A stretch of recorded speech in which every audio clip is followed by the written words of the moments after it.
네, 반갑습니다. AP투자연구소입니다. 7월 19일 오늘의 마감 증시 같이 한번 살펴보도록 하겠습니다. 양대 증시 모두 상승 마감을 하긴 하였으나 실상 좀 애매하다, 이런 표현이 어울릴 수 있는 하루가 아니었나라고 저 같은 경우는 생각을 합니다. 오늘 코스피는 0.02% 상승 마감을 했고 코스닥은 1.05% 이렇게 양대 증시가 모두 상승 마감을 했는데, 실상 코스피 같은 경우는 보합권 마감이라는 점에서 우리가 좀 더 크게 의미를 가져볼 수가 있을 것 같고, 코스닥은 1% 상승, 분명 긍정적일 수 있어요. 근데 우리가 시장을 종합적으로 봤을 때 코스피 시장에서 상승 종목 270 종목가량, 하락 종목 600 종목가량, 코스닥은 상승 종목이 500 종목가량, 하락 종목은 1000 종목가량. 실질적으로 양대 시장을 도합해서 상승 종목은 800 종목, 하락 종목은 1600 종목, 하락 종목이 상승 종목 대비 2배가량 많은 이런 장세인 건데, 지수가 오른다고 해서 이거를 긍정적으로 받아들일 수가 있는 것이냐 라고 좀 여겨볼 수가 있겠죠. 그래서 이제 뭐 주요 종목들, 지수 상승을 견인한 종목들이라고 하면은 어제와 똑같습니다. 오늘 에코프로 BM이 10.74% 상승했어요. 에코프로는 0.09% 하락, 보합권에서 마감이 되었는데, 에코프로 BM이 오늘 엄청난 급등세를 보이면서 지수 상승을 좀 견인한 하루였다 라고 살펴볼 수 있겠습니다.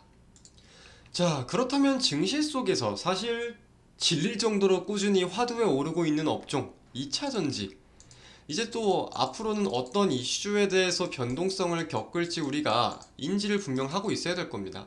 이제는 단순하게 업종 내 변동성이 아니라 이 업종의 변동성이 지수의 변동성으로 이어진다는 것을 그 누구도 알고 있는 사실이잖아요. 근데 그에 대해서 내일 새벽 굉장히 큰 이벤트가 하나 있어요.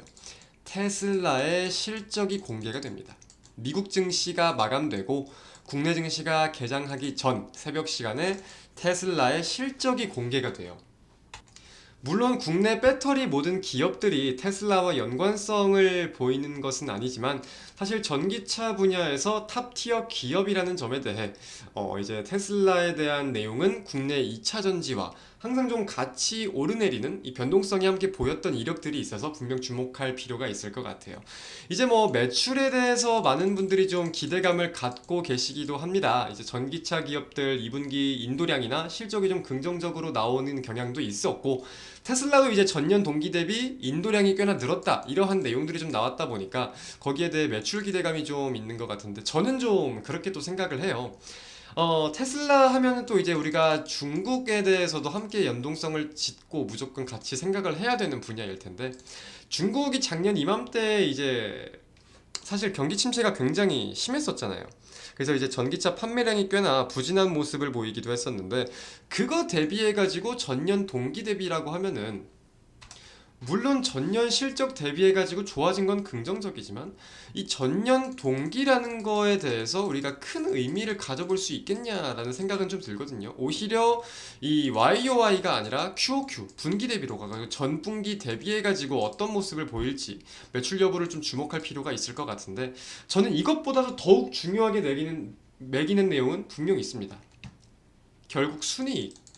자, 테슬라가 올해 제가 알기로 6번 가격 인하를 하고 그 뒤에 2차례 가격 인상을 했을 겁니다. 테슬라 같은 경우는 기존적으로도 전기차에 대해서 마진을 굉장히 많이 남기는 기업으로 유명했어요.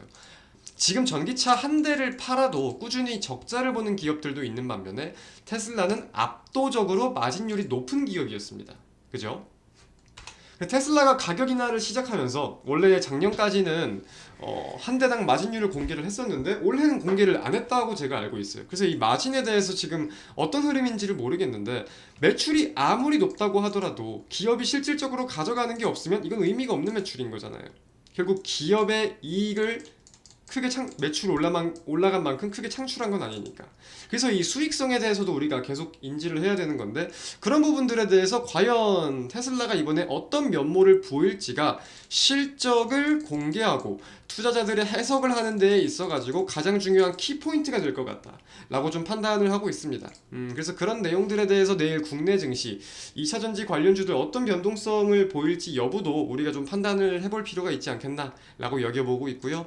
자, 이 코스닥 지수 이제 어제에 이어서 좀 시원하게 돌파를 해주는 그런 모습들이 나오고 있습니다. 물론 지수 안에 있는 종목들의 전반적인 상승이라기보다는 2차 전지의 한정적이라는 점, 꾸준히 말씀을 드리고 있지만 이 점은 우리가 분명 인지를 해둘 필요가 있다. 좀 살펴둘 수 있겠고, 코스피 같은 경우는 꾸준히 이번 주 좀 이 고점 부근에서 돌파를 코스닥처럼 해줄 것이냐 혹은 밀릴 것이냐 여부 방향성에 대해서 체크해주는 게 중요하겠다 라고 좀 살펴볼 수 있겠습니다.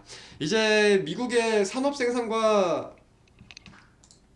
소매 판매 지표가 발표되면서 실물 경기 지표를 좀 소화를 하고 다음으로 가장 큰 거시적인 이벤트는 결국 다음 주 예정인 FOMC입니다. FOMC. 이제 시장에서는 물론 이제 25베이시스 포인트 인상에 대해서 거진 반확신을 하고 있는 상황이긴 하지만 이는 시장에서 지금 어느 정도 반영을 하고 있다고 하더라도 100%가 아니기 때문에 연준에서 이번에는 25베이시스 포인트 인상을 하더라도 또 어떻게 변경되는 기조를 보일지 모르기 때문에 우리가 아무 탈 없이 넘어갈 것이다 이렇게 확신을 가질 수는 없다는 점 인지를 하면서 오늘 마감 시황 마치도록 하겠습니다. 시청해주신 여러분 대단히 감사드립니다.